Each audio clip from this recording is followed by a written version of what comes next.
Halo Sobat Kampus Merdeka, selamat datang kembali di channel Sukmasih Berbicara.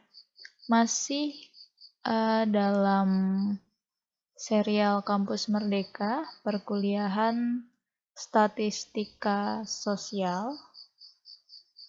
Di video ini, saya ingin memperkenalkan penyajian data yang disebut dengan diagram Pareto.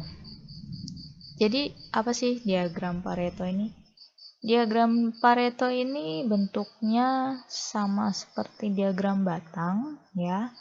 Hanya saja dalam diagram Pareto kita dapat melihat permasalahan utama dalam kejadian tertentu.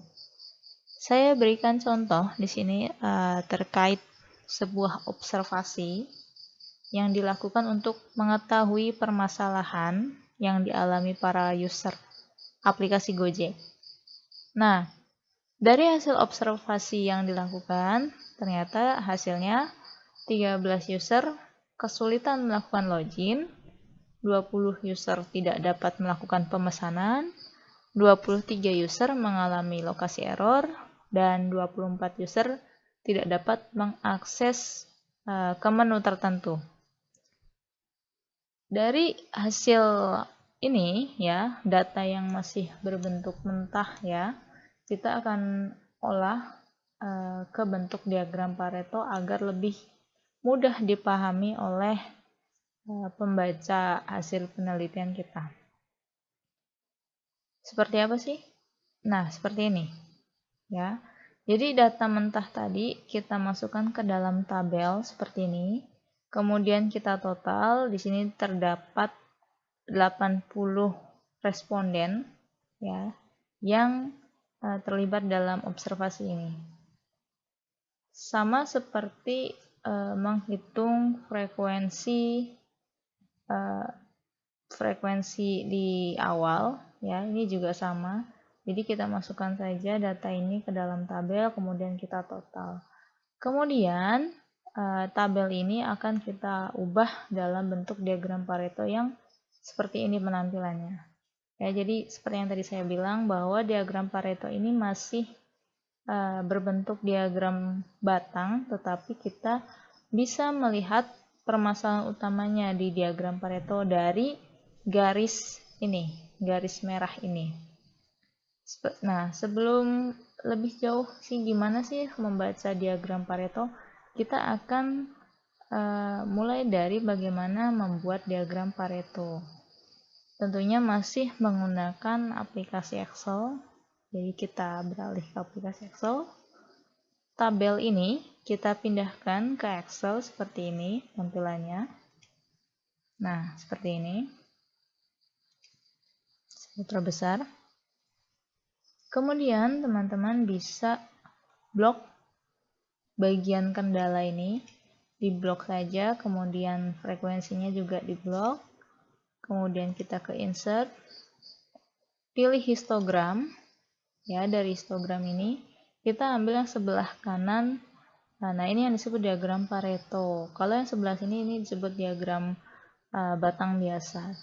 Kita akan pilih diagram Pareto seperti ini.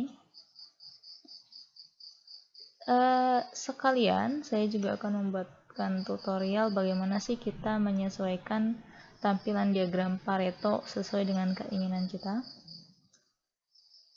Pertama, teman-teman bisa lihat di sini ya, ada persentase, di sini juga ada kendala yang tadi kita uji saat observasi. Kemudian ini ada frekuensi yang diperoleh dari observasi itu sendiri. Nah, untuk mempermudah kita dalam memahami data ini, kita klik di pojok tentang elemen bagan, kemudian klik judul sumbu. Kita bisa memberi keterangan di sini. Saya beri keterangan kendala.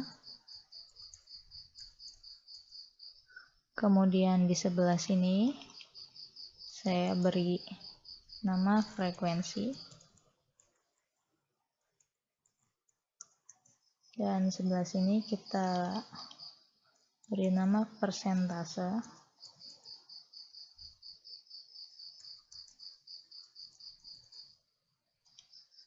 Kemudian kita bisa sesuaikan tampilan visualnya dengan mengklik 2 kali. Kita akan ubah untuk backgroundnya dulu. Di sini ada warna, kita klik warna. Saya ingin isian solid, diubah ke warna yang lebih gelap. Kemudian untuk batangannya sendiri kita ubah ke warna yang lebih terang. Dan saya ingin ada jarak antar batang, bisa mulai klik dari sini, opsi seri, kemudian berikan celah seperti itu ya. Kemudian kita bisa menyesuaikan tampilan visual mulai dari warna font seperti ini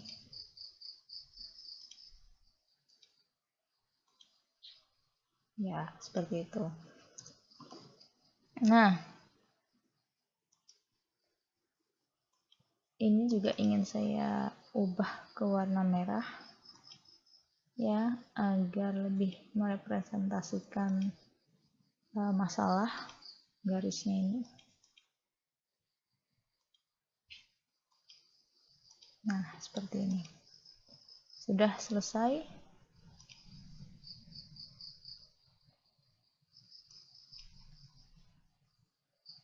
Setelah ini kita berikan judul diagram Pareto. Sudah selesai.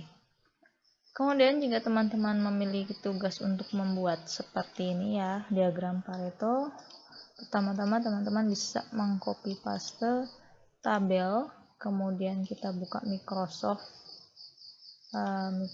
Word ya.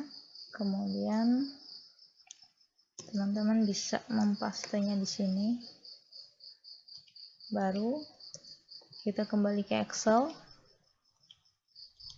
Ini kita copy paste juga, pindahkan ke Word seperti ini ya. Kita sudah selesai. Tapi bagaimana sih cara membaca diagram Pareto ini? Kita akan pelajari bersama. Jadi terkait diagram Pareto, cara membacanya seperti ini.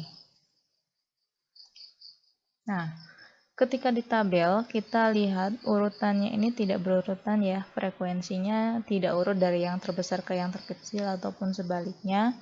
Nah, tetapi ketika kita ubah tabel ini ke dalam diagram Pareto, maka ini akan otomatis terlihat permasalahan utama akan terletak di batang sebelah kiri ya. Di sini area plot ini menjadi area yang mengindikasikan permasalahan utama ya. Kemudian disusul dengan lokasi error. Lokasi error itu sampai 23 frekuensinya. Kemudian juga tidak dapat memesan ada 20 frekuensinya. Begitu seterusnya sampai kepada kendala yang memiliki frekuensi rendah. Kemudian garis ini ya, garis Pareto ini menunjukkan bermula dari diagram ya yang kendalanya tertinggi ya, kendalanya yang memiliki frekuensi tertinggi ya. Misalkan di sini kan tidak dapat mengakses menu tertentu, ternyata ada 24 responden ya, ditambah permasalahan lokasi error, maka persentase permasalahannya akan terus meningkat. Lihat garisnya ini semakin naik, berarti mengindikasikan diagram Pareto yang pertama, permasalahan tidak dapat mengakses menu, kemudian ditambah dengan permasalahan lokasi error, menunjukkan permasalahannya semakin meningkat. Di sini di garis merah ini. Ditambah juga permasalahan tidak dapat memesan, seperti itu, sampai kesulitan login. Nah, sampailah di angka 100%. Ya, seperti itu cara membacanya. Jadi intinya dari sini, dari diagram Pareto ini kita tahu bahwa permasalahan utama yang dialami oleh user Gojek adalah tidak dapat mengakses menu tertentu. Seperti itu teman-teman. Terima kasih atas perhatiannya. Demikian tutorial cara membuat diagram Pareto. Semoga bermanfaat. Salam Kampus Merdeka.